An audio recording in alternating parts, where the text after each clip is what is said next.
சவுல் அரசர் தாவீதின் மேல் பொறாமை கொண்டு தாவீதை கொல்ல வேண்டும் என்று தன்னுடைய வீரர்களோடு அவர் சுற்றி அலைகிறார்.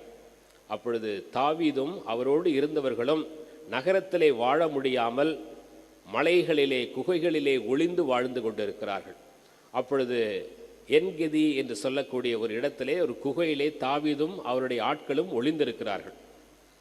அப்ப சவுல் அரசர் அங்கே வருகிறார், ஓய்வெடுப்பதற்காக வருகிறார். தாவீது உள்ளே இருக்கிறது அவருக்கு தெரியலை. ஓய்வெடுவதற்காக குகையில் யாருமே இருக்க மாட்டாங்க, தனிமையாக இருக்குது, இங்கே பாதுகாப்பாக இருக்கும் அப்படின்னு சொல்லி சவுல் என்ன பண்ணுறாரு, தன்னுடைய மேலாடையை கழட்டி வைத்து விட்டு தூங்குறாரு.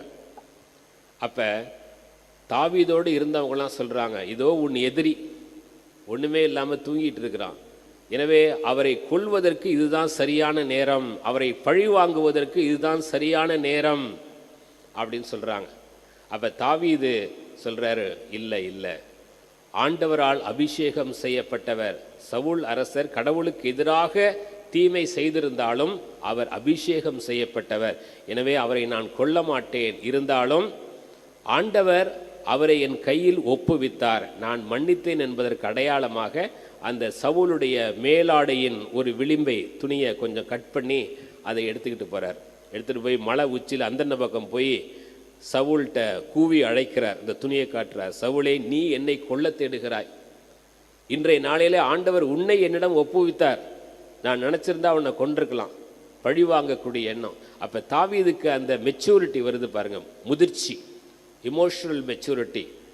ஆண்டவர்களுடைய அந்த ஆவி அபிஷேகம் செய்யப்பட்டதால் மன்னிக்க வேண்டும், எதிரியை அன்பு செய்ய வேண்டும் என்கின்ற அந்த உணர்வுபூர்வமான முதிர்ச்சி, ஒரு ஆன்மீக முதிர்ச்சி, எமோஷனல் அண்ட் ஸ்பிரிச்சுவல் மெச்சூரிட்டி. அப்போ சவுல் உணர்கிறார், ஆகா நம்ம இவரை கொல்ல தேடினோம், ஆனால் இவர் கையில் நம்ம மாட்டியிருந்தாலும் இவரை நம்மளை கொல்லாமல் மன்னிச்சு விட்டுருக்கிறாரே அப்படின்னு சவுல் உணர்ந்து கொள்கிறார். மீண்டுமாக ஆனால் திருந்தலை, சவுல் திருந்தலை, மறுபடியுமாக தாவீதை கொல்ல தேடுகிறார். அப்போ மீண்டுமாக சவுல் முகாமிட்டிருக்கிறார், கூடாரத்திலே முகாமிட்டிருக்கிறார். அப்போ மறுபடியும் சுற்றி வீரர்கள், பாதுகாப்புக்காக வீரர்கள், நல்லா சவுல் அரசர் நிம்மதியாக தூங்கிட்டு இருக்கார் கூடாரத்தில். தாவீதும் அவருடைய ஆட்களும் மிகவும் தந்திரமாக மறைவாக அந்த இராணுவ முகாமுக்குள் ஊடுருவி சென்று சவுல் தனது தலைமாட்டிலே அவருடைய ஈட்டியை குத்தி தரையில் குத்தி வச்சிருக்கிறாரு. பக்கத்தில் சவுல் குடிக்கிறதுக்காக உள்ள தண்ணி ஜக்கு. அப்போ தாவீது மறுபடியும் சவுலை கொண்டிருக்கலாம், ஒரு தடவை ஒன்று மன்னிச்சு விட்டேன், மறுபடியும் என்ன கொல்ல தேடுறியே, ஆண்டவர் உன்னை என் கையில் ஒப்புவித்தார், நான் கொல்றதா கொண்டிருக்கலாம், ஆனால் உன்னை மன்னிச்சு விட்டேன், மறுபடியும் என்னை கொல்ல தேடுறியே அப்படின்னு இப்போ ஒன்று மன்னிக்க மாட்டேன்னு அப்படியே குத்திருக்கலாம் அவரை. ஆனால் தாவீது செய்யவில்லை. மறுபடியுமாக அந்த ஈட்டியையும் சவுல் குடிப்பதற்காக வைத்திருந்த அந்த தண்ணி ஜக்கை ரெண்டையும் எடுத்துகிட்டு போகிறார்.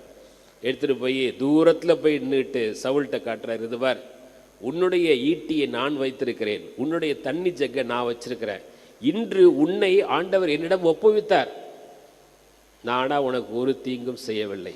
அப்போ பாருங்க தாவீது எங்கே உயர்ந்து நிற்கிறார். இந்த நிகழ்வுகளுக்கு பிறகுதான் கடவுள் அவரை இஸ்ராயேலுக்கு அரசராக உயர்த்துகிறார். ஹல்லேலூயா, ஹல்லேலூயா. அப்போ நாம் மன்னித்து பிறரை அன்பு செய்கின்ற பொழுது கடவுள் நம்மை உயர்த்துவாரா மாட்டாரா சொல்லுங்க பார்ப்போம். பிறரை மன்னித்து அவர்களை அன்பு செய்கின்ற பொழுது கடவுள் நிச்சயமாக உங்களையும் என்னையும் உயர்த்துவார். இதில் மாற்று கருத்தே இல்லை, பைபிளில் இருக்குங்க.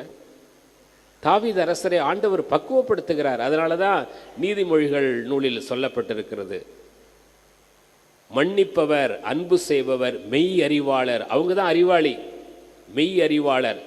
சினம் கொள்பவரோ தனது மடமையை வெளிப்படுத்துகிறார், முட்டாள் அப்படின்னு சொல்லாமல் சொல்லப்படுகிறது நீதிமொழிகள் நூலிலே. எனவே ஆண்டவர் உணர்த்துகின்ற அந்த வார்த்தை இன்னைக்கு குடும்பங்களில் விட்டு கொடுப்பதும் மன்னிப்பும் நிச்சயமாக வேண்டும்.